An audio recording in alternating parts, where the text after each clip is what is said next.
Alright guys, sa mapagpalang araw sa inyong lahat, meron tayong isang reaction video dito kay Rob Juice at reklamong grave threat ni Representa Castro versus kay ex-president Digong Rodrigo Duterte.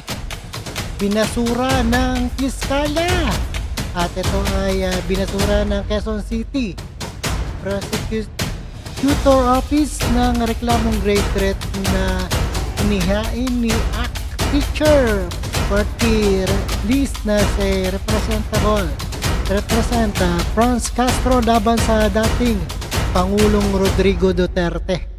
Ayan. At iba na sura, balik na naman netong si Franz Castro sa rally. At panoorin po natin ang buong detalye. Alright.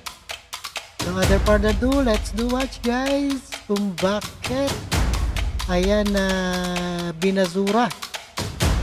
Ayan, let's go. And no other further ado, Party List Representative Franz Castro laban kay dating Pangulong Rodrigo Duterte. Sa 14 na pahinang resolusyon ng piskal, sinabi nitong walang sapat na ebidensya upang kasuhan ng dating Pangulo sa nasabing krimen.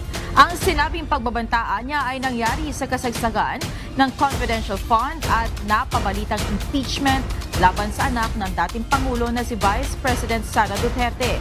Kaya bilang ama ay natural lamang na madismaya at depensahan ang kanyang anak laban sa political attacks.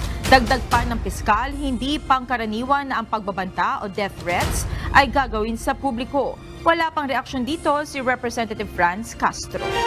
alright, napakinggan po natin. Ito, pahiya na naman si Franz Castro.